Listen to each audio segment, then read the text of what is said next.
Bạn nghĩ bay đêm sẽ rẻ gấp mấy lần bay ngày? Sai rồi. Có những đêm giá vé còn đắt hơn cả ban ngày. Nhưng tại sao lại như vậy?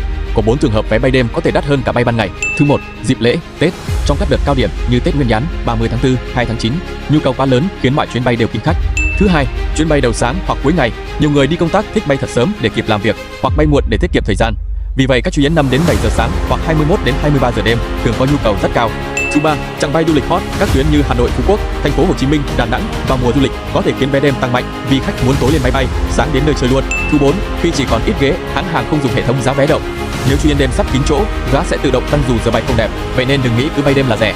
Vé máy bay không được quyết định bởi ngày hay đêm mà bởi cung và cầu. Đôi khi chuyến bay lúc nửa đêm lại là chuyến đắt nhất trong ngày.